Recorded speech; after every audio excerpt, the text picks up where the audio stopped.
Modest salary was such a struggle for one Calgary couple, they decided to give it all up and build something much smaller. Call it drastic downsizing. It's giving them financial freedom, and they think it's an idea that could catch on. Francis Silvaggio reports. $18.05 from August 1st. Bills just keep piling up for Kirsten Shaw and her husband Michael. They both work, but just can't seem to get ahead. We've never had money to put away for a vacation, or to put away for retirement, or to put away for kids for college, or anything like that.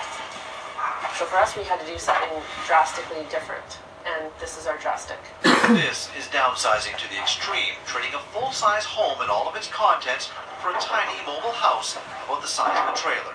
Initially, I probably thought she was a little crazy until I wrapped my head around it and figured, you know what, why not? The tiny house idea has been gaining momentum in the U.S. over the past decade as a means of cutting costs and reducing individual environmental footprints. It's relatively new, though, to Canada, but Kirsten expects the trend to go small will be big. We took a good long look at what we actually use and what we need, and we decided that there's just a lot of excesses. Not much room for excess when this home is complete.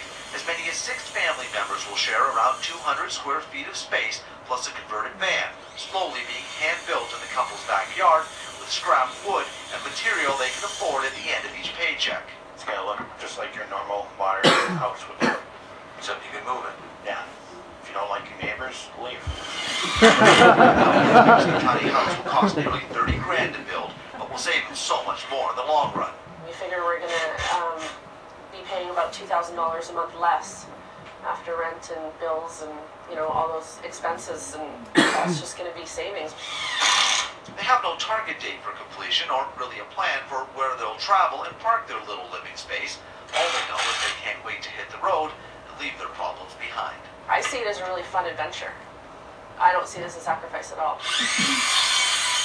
Francis Silvaggio, Global News, Calgary.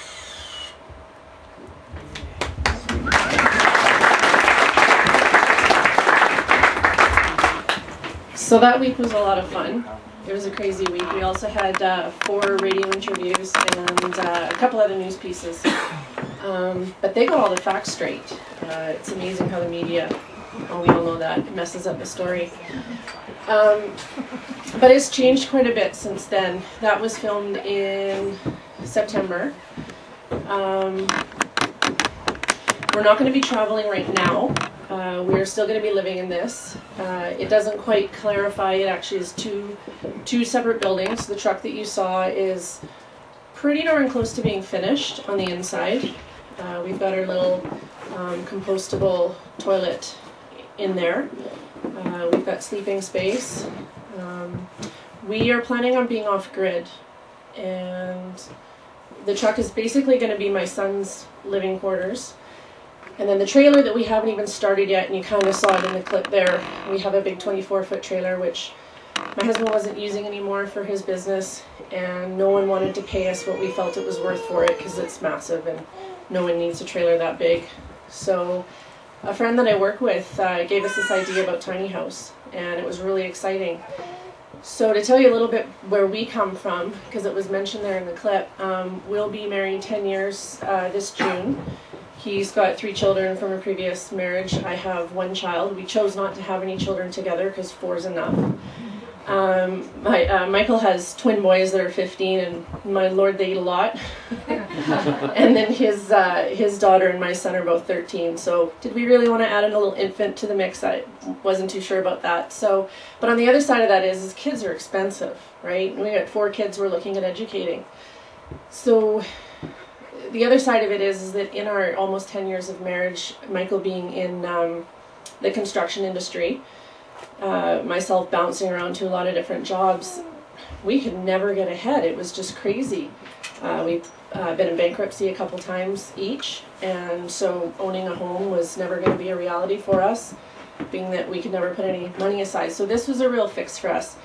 Luckily, I'm up here talking, but Michael's the star of the show because he's the one that's building it. I'm there to grab tools and materials and you know, I'm his helper, but he's the one that's actually building it. He has been building custom homes since he was little. His dad builds homes on Vancouver Island, so that was his background. I'm going to kind of go off in a different area right now, but does anybody have any questions about that? Tiny house, living small? Are you going to go with the horse trough for your bathtub, or are you going to go with the regular bathtub? Okay, so horse trough for our bathtub are regular, so you must have seen that picture on our page. Yeah. Okay. I still want the horse trough. I think it looks like a lot of fun. But one thing... voting for regular. He's voting for regular because that's easier. But one thing it's going to be, and if you've looked at any pictures online, and I welcome you to come look at our page if you're not already signed up to that, it's Tiny House Calgary, all one word, on Facebook, so you can come look at our page. What it is going to be on the inside is like any other house. We've got it all lined in pine boards right now, the truck. And I don't quite know how to break it to people because people are commenting on how lovely the pine boards look, but we're going to be painting them. I love the look of a cabin. I think it's wonderful and beautiful and warm and inviting, but I don't want to live in, you know, pine boards, so we're going to be painting it. Any other questions? No? Okay.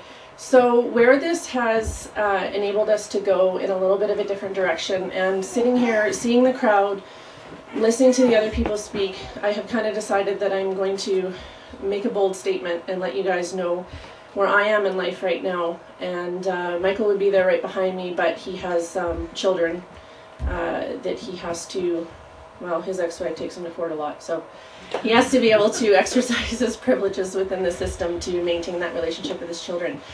I actually am sovereign, and this has enabled me to do that. I've considered myself sovereign for quite a while now. Actually, I'm going to put an invitation out there to anybody today that's interested. I'm actually going to the mailbox today to put my documents in the mail. I'm sending 7 letters. The first round includes the Queen, the Pope, the Prime Minister, the Governor General, Revenue Canada, and a few other people, and I can't think of those. So I've got enough signatures, but if anybody wants to support me and throw some more signatures on my documents, they're out in the truck, because we're hitting the mailbox after this. So I would love that if anyone wanted to add their signatures. So what I'm also doing, and I'm not going to give too much information about this because I haven't even really begun it yet, but along with my sovereignty, what I've decided that I want to do is really take charge of the land. Going along with the fact that, you know, we are paycheck to paycheck, we're putting all of our money into this build, so we don't have any money left to buy expensive land with to be able to develop and be good stewards of that land. So I'm actually going to be making a land claim. There's a piece of land here in Calgary that is owned by, I haven't figured out if it's owned by the city or if it's owned by the province, but I'm going to be claiming that land. It's 10 acres, and it actually has green space on either side, so I'm going to take as much as I can. I'll be four-cornering it with my flag, and I have looked at working with the First Nations to see if they would be interested in supporting me on this. And not that they're not interested, but I want to move really fast on this, so it could happen anytime in the next week, the next few days. Yes? Have you been down to the land title registry? I think you can access that through a notary public also. I've gotten it's a lease right now. It's leased by a private citizen, okay, who actually is ready to walk away from the piece of land. Okay. Which is how we know about it. Is it a bank that holds title, or is it under foreclosure? Because when that's the case, I think it makes the process a lot easier. Well, the thing is that I don't plan on it being easy. Yeah. But the way our law is written, the way the law of Canada has come about, I have very definite claim to it, as does anyone else in this room. I don't even know if it matters if you're a sovereign individual. We all are entitled to take land and be good stewards of the earth. So I'm sure that it's going to be made very aware to me once the city and the province find out what it is that I'm doing. I don't know if there's going to be police involved, if they're going to try to remove me from this land. I'm not squatting. I don't have to be there 24/7. I have a full-time job, I can still work, but I am claiming this land.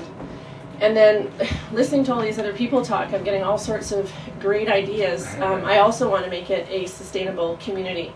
I actually want to take a permaculture course with Burge in March, And I'm just trying to manifest some money for that because, again, everything we're doing is going into this home.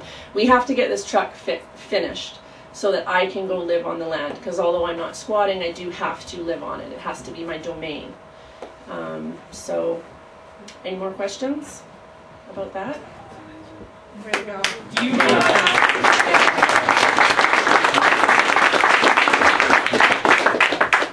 Do you have a website, or what's your name?